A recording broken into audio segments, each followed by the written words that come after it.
Bumi yang kita pijak ini usianya sudah miliaran tahun. Dan siapakah yang menghuni bumi sebelum Nabi Adam alaihissalam diciptakan? Menurut ahli tafsir, ternyata sebelum Nabi Adam diturunkan, makhluk yang pertama kali mengisi bumi ini bernama Tabirun Nasar. Lantas sejenis apakah Tabirun Nasar dan bagaimana bentuknya? Menurut para ahli tafsir, saat bumi berusia 8.000 tahun, keadaannya masih kosong dan banyak biji-bijian seperti biji sawi putih. Kemudian Allah SWT menciptakan seekor unggas yang bernama Tabirun Nasar.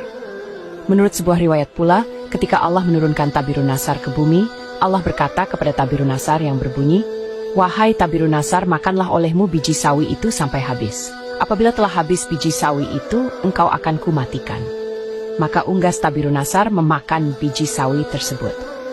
Namun pola dan jangka waktu yang berbeda.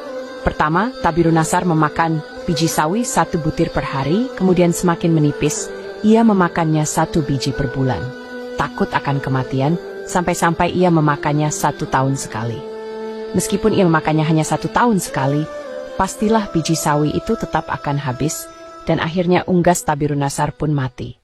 Lalu Allah Subhanahu wa Ta'ala menciptakan jin untuk mengisi kekosongan bumi. Sebagian dari mereka mempunyai bentuk dan rupa yang berbeda. Lalu Allah mengutus 1 orang di antara mereka untuk mengajarkan ilmu dan beriman kepada Allah. Namun golongan jin tidak mau menerima dan mendustakan ajaran tersebut, dan Allah pun mematikan jin itu.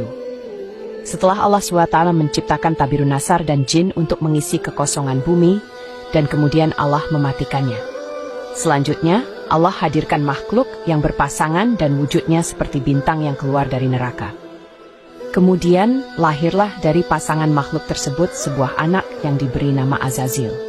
Setelah cukup besar, Azazil melakukan peribadatan kepada Allah Subhanahu wa Ta'ala selama 1000 tahun lamanya. Kemudian Allah mengangkat Azazil ke langit pertama. Di langit yang pertama, Azazil pun tekun beribadah. Maka Allah menganugerahkan kepadanya sayap untuk bisa terbang. Kemudian Allah Subhanahu wa Ta'ala menyuruhnya untuk tinggal di langit kedua, seraya beribadah selama 1000 tahun. Singkat cerita, tiap-tiap lapisan langit ia tempati untuk melakukan peribadatan kepada Allah SWT. Inilah penghuni bumi sebelum Nabi Adam menurut kebanyakan ulama. Saat Azazil diangkat ke langit, di situ pula Allah menciptakan makhluk lain, yaitu Jannah yang berasal dari bangsa jin. Jannah mengisi bumi selama 20.000 tahun lamanya, hingga akhirkan anak cucu. Kemudian Jannah merasa sombong dan kufur, maka Allah SWT mematikan makhluk yang bernama Jannah tersebut. Kemudian sebagai pengganti Jannah, maka Allah menciptakan makhluk yang bernama Banul Jannah atau Bananul Jannah. Banul Jannah mendiami bumi selama 18.000 tahun, hingga akhirnya dimatikan oleh Allah karena sombong dan berbuat kerusakan. Sementara itu di atas langit, Azazil dan para malaikat masih khusyuk beribadah.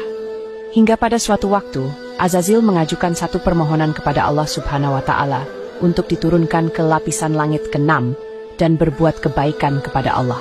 Maka Allah mengabulkan permohonan Azazil itu. Kemudian turunlah Azazil bersama 700 malaikat pengiringnya ke langit ke-6. Singkat cerita, setelah merasa cukup melakukan peribadatan di langit ke-6, Azazil memohon kepada Allah untuk diturunkan ke langit ke-5, begitu seterusnya, hingga sampailah ia di langit dunia. Setelah di langit dunia, Azazil melihat betapa Bananul Jannah telah berbuat kerusakan di muka bumi. Maka Azazil memohon kepada Allah Ta'ala diturunkan ke bumi untuk memerangi dan membunuh Bananul Jannah. Ia melakukan permohonan yang berbunyi, "Ya Tuhanku, betapa Bananul Jannah telah banyak berbuat kerusakan di muka bumi. Anugerahkanlah atas hamba-Mu ini dan para malaikat untuk berbuat kebaikan ke hadirat-Mu di muka bumi itu." Kemudian Allah mengabulkan permohonan Azazil itu. Maka diturunkanlah ia bersama para malaikat pengiringnya membunuh semua jin dan menebar kebaikan di muka bumi. Setelah 8.000 tahun lamanya, Azazil merasa amat betah dan nyaman di muka bumi. Hingga ia kembali memohon kepada Allah Subhanahu wa Ta'ala untuk tak tinggal selamanya menempati bumi dan berbakti kepada Allah. Namun pada suatu waktu, Allah menurunkan keterangan kepada Azazil yang berbunyi, "Dan ingatlah ketika Tuhanmu berfirman kepada para malaikat, Aku hendak menjadikan khalifah di bumi." Mereka berkata, "Apakah engkau hendak menjadikan orang yang merusak dan menumpahkan darah di sana, sedangkan kami bertasbih memuji-Mu dan menyucikan nama-Mu?" Allah berfirman, "Sungguh, Aku mengetahui apa yang tidak kamu ketahui." Quran Surah Al-Baqarah ayat 30. Menurut kebanyakan para ulama, bahwa yang dimaksud khalifah pada surat Al-Baqarah di atas adalah Nabi Adam alaihi salam. Ia akan menggantikan jin yang sebelumnya berbuat kerusakan di bumi. Ia nantinya yang akan menjalankan syariat Allah di muka bumi. Singkat cerita, setelah mendengar itu, Azazil menghasut para malaikat dan mengatakan kepada Allah Subhanahu wa Ta'ala untuk tidak menjadikan khalifah di muka bumi ini karena takut akan membuat kerusakan seperti yang sudah-sudah. Namun sesungguhnya Allah Subhanahu wa Ta'ala Maha Kuasa dan mengetahui daripada makhluknya.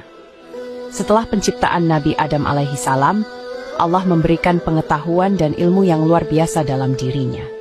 Kemudian Allah menyuruh Azazil dan para malaikat untuk menguji Adam alaihi salam dengan pertanyaan-pertanyaan. Alhasil Adam pun mampu menjawabnya. Setelah kejadian tersebut, para malaikat mengagumi kepintaran Adam alaihi salam. Karena keutamaan Adam inilah, Allah menyuruh para malaikat dan Azazil untuk sujud kepada Adam.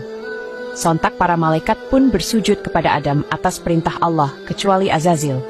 Azazil menentang perintah Allah untuk sujud kepada Adam. Dengan kesombongannya, Azazil mengatakan kepada Allah, "Aku lebih kuat dan mulia karena diciptakan dari api, sedangkan Adam hanya diciptakan dari saripati tanah."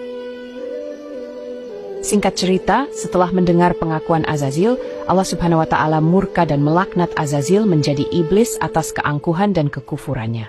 Itulah tadi kisah singkat beberapa makhluk yang diciptakan oleh Allah Subhanahu wa Ta'ala untuk mengisi bumi ini. Namun kebenarannya hanyalah Allah yang mengetahui. Sebagai manusia yang berakal dan beriman, kita bisa mengambil pengetahuan dan hikmahnya saja untuk dijadikan pelajaran. Wallahu alam.